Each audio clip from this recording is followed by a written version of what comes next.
Finally, the wheels of justice turn slowly, but they do turn. When Baller Busters tagged me and they showed this picture of this guy, this ex-con, tatted up, roided out, handcuffed and being put in the back of a Miami police cruiser, it made me very happy because this guy senselessly beat a special needs man, punched him over 50 times over the head, kicked him 8 times. They used weighted belts and dumbbells. It wasn't a one-on-one. It never was. It was a 3 or 4-on-1. And then, to add insult to injury, the owner of Elevation Fitness, the gym where the beating took place, I tagged him. I tagged him on a reel at Strength Addicts. And on New Year's Day, this piece of shit went on my Instagram page. And I say this piece of shit, you know why? Because he said he was a fan of my work. He said he knew me from the bodybuilding world. Honestly, I don't remember him. I don't think I've ever met him a day of my life. But he tried to mess with my head. He tried to act like he was a fan of mine. And I think he was doing that so that I would shut up. I don't know. But I also tagged other people like Mark Lobliner and Chris McKenzie. And they knew this guy from the gym world. And they said he's a good guy. There was no reason not to believe him. Angel Bajeda, the owner of Elevation Fitness, also spoke to John Bravo. Without John Bravo Films and Baller Busters, I don't think this arrest would have happened. I don't think this guy would have been prosecuted. This guy's being hit with the charge that I thought, and I called it. I take credit for that. I called it when I saw the full video.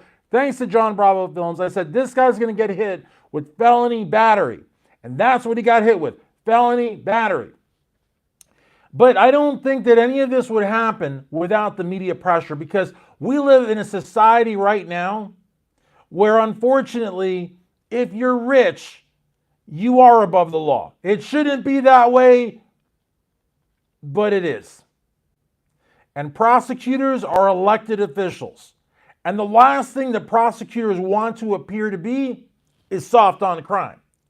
Now you take the media attention of John Bravo Films and Baller Busters and Greg Doucette and tiny little channels like mine, and you add it all collectively, and now you've got a lot of viral videos.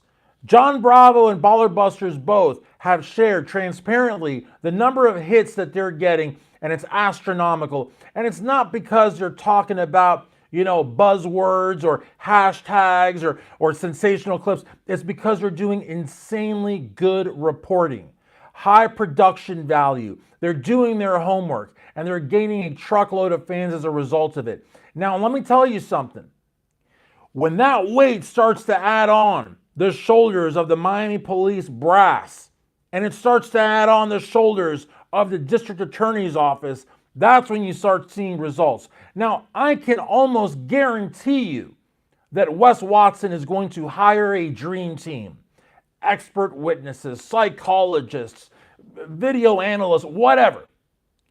But try cross-examining a video. You can't do it.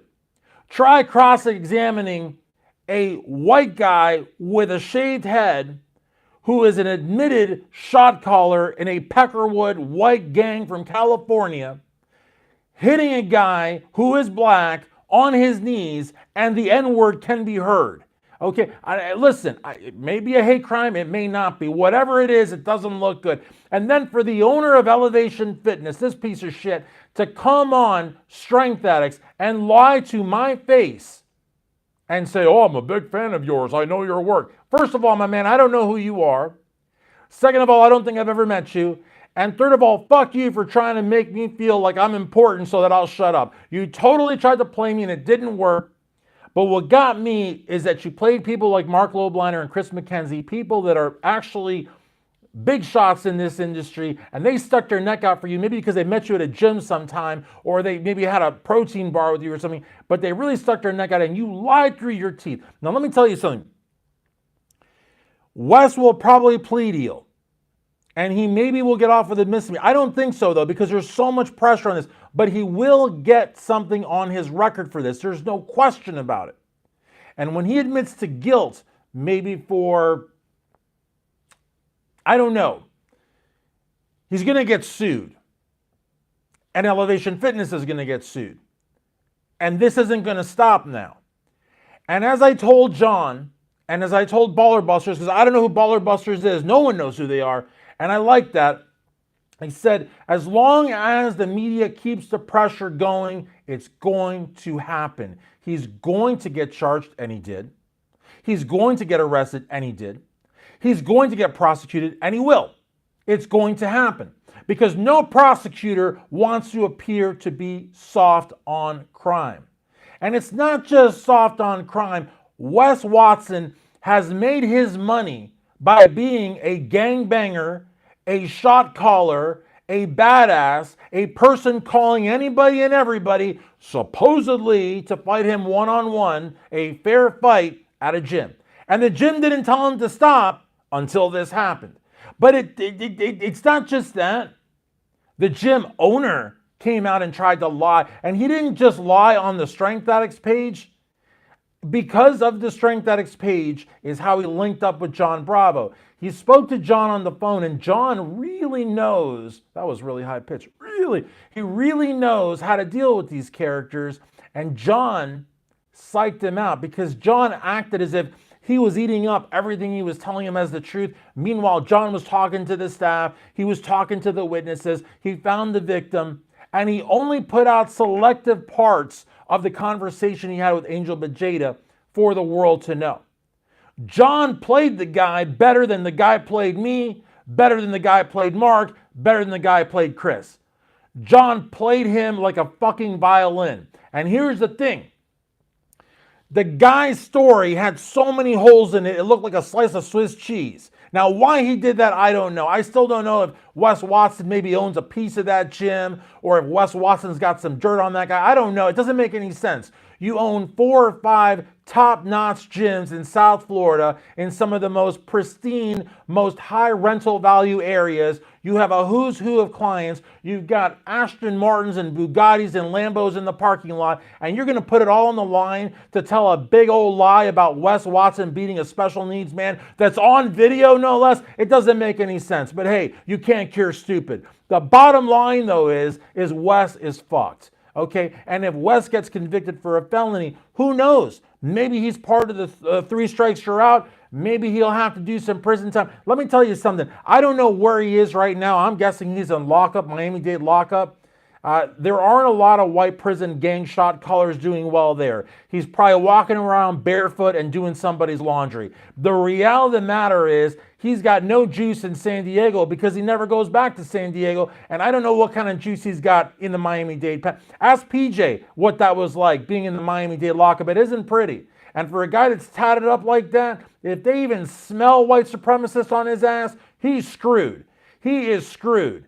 They're going to do him with no Vaseline. I'm telling you, they don't like white supremacists. They don't like white prison gang shot callers.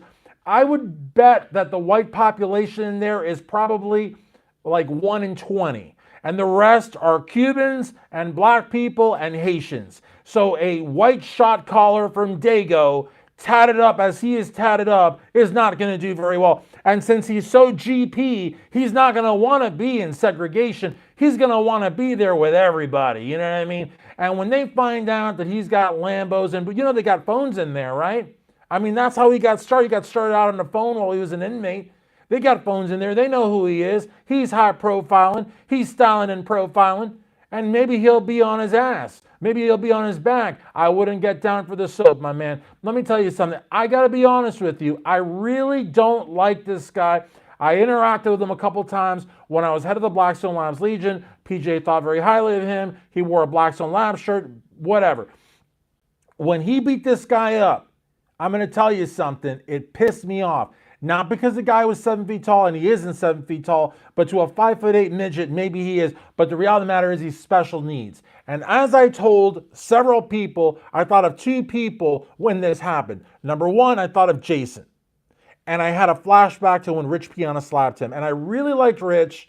And I've got some great interviews with Rich. And he let me sit on the couch chair with him. And he let me close out the show with him. He gave me his cell phone. We ate a couple times. I loved Rich Piana. When he slapped Jason, I didn't love him anymore. I lost so much respect for him. And I never believed that he didn't know that Jason had issues. That's a bunch of bullshit. I love you, Jason. Jason's very smart, very hardworking. He's got a really good heart. But you know within 30 seconds, Rich, God rest your soul, but Rich, you lied through your teeth. You knew what was up with Jason and you hit him because he ordered 66 to your ass. You couldn't ignore it. The trolls were driving you absolutely crazy. You were losing money and you slapped the shit out of him several times. And Jason didn't even put a hand on you. Then you collaborated with him. You kissed his ass. I'm talking to you as if you were alive, but you're here somewhere. I lost a lot of respect for you. When I found out that Wes Watson beat up a special needs man, it literally made my blood boil because I thought of Jason, but I also thought of a family member that we have. I'm obviously not going to say his name, and he's endured a lifelong of harassment and just humiliation, and he's the sweetest person, and it just made me think of that. Now, this man, he wasn't mentally retarded, he wasn't like schizophrenic or something like that, but he clearly had issues. And the people at the gym said that immediately they could tell that this guy had issues. And this is the guy that Wes, and let me tell you something, those 2 or 3 assholes, that big chubby motherfucker that kicked the guy while he was down, the guy holding the dumbbell, we know who you are. We know your names. We know where you are. You need to get arrested too. And I just got to say, like 2 or 3 days ago, excuse me, I don't know why I covered my mouth. I burped out loud. But 2 or 3 days ago, seeing that stupid ass video of Wes Watson training in the gym with Kali Muscle and the Strength Cartel idiot really pissed me off because you guys are in there and you know what you're doing? You're rubbing it in the face of that victim and everybody that was calling for justice because you motherfuckers thought that you were above the law because you've got a nice car and a nice watch and you walk around with a fucking purse. Well, now you're cuffed up and you're in the back of a fucking police car and you are at a jail where if you had $1 for every white guy, you wouldn't have enough money for a combo meal at Taco Bell. You are essentially in a prison, a jail facility with Jamaicans and Haitians and black gangbangers and a lot of Cubans, a lot of Venezuelans, and not a lot of white guys. Your Peckerwood ass is going to be toast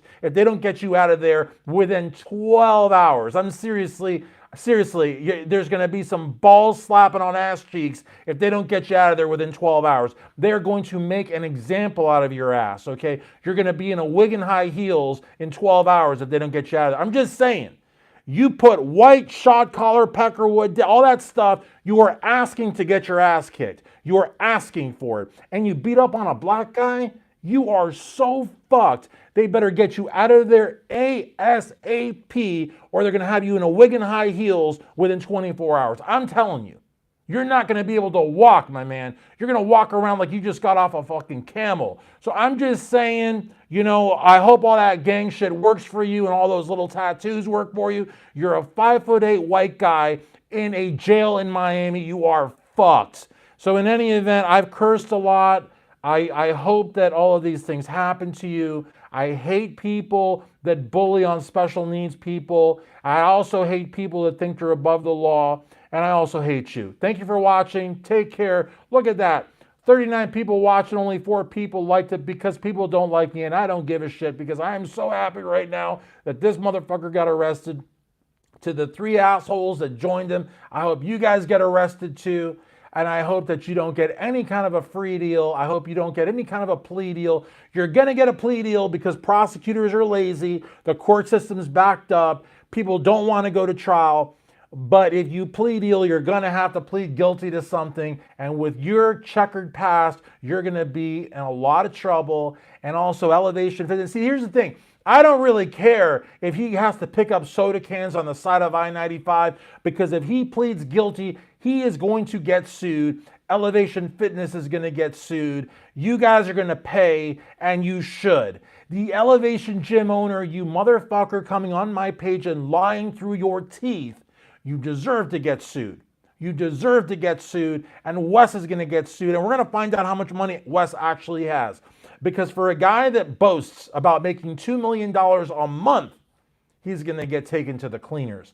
You can bet your ass on that. And I'm sorry to curse. I hope that my Jehovah Witnesses supporters and Mormon supporters have not been too offended by this rant. I don't do this very often, but it's not very often that an ex-white shot caller from a gang beats on a special needs man. And here we are, twiddling our thumbs like patients on a monument waiting for the cops to arrest them. I'm telling you, if it had not been for John Bravo Films, especially, and Baller Busters, and then several other channels after that, and my tiny ass little channel, and other tiny ass little channels, the articles I've written at Iron Magazine, the collective force of this bodybuilding media, and that should make people really stop and pause for a second. Yes, stop and pause. They basically mean the same thing, so it's like a pause times two. The bodybuilding media, irrespective of TMZ, irrespective of what's the other one, World Star, the bodybuilding media has just flexed its muscle. We have gotten, and I say we, I'm a tiny little we like this compared to the huge John Bravo and Baller Busters, but we collectively have been able to exert so much pressure that this asshole was charged, he was arrested, and they're going to prosecute him hard. They're going to prosecute him hard. And now maybe the TMZs and the World Stars will get a hold of this, because I'm telling you, once they see this video and what they did to this man, it is going to go viral on a mainstream level. And then you can rest assured the prosecutors are not going to give this guy a slap on the wrist. If anything, they're going to make an example out of his ass. I'm telling you. And maybe his YouTube channel will take a nosedive. Maybe all of his sponsorship brand deals will take a dive. Hopefully people are not going to pay money to have this motherfucker show them how to be a man, because this guy is the last person you want to look up to as far as being a man. Anyways, guys, please Wes, sue me, my man. I would love for you to sue me. I'm not going to fight you because I can't fight worth a shit. But in any event, I wouldn't be fighting you one-on-one anyways, because you don't fight one-on-one because you're a bitch. Thank you, guys.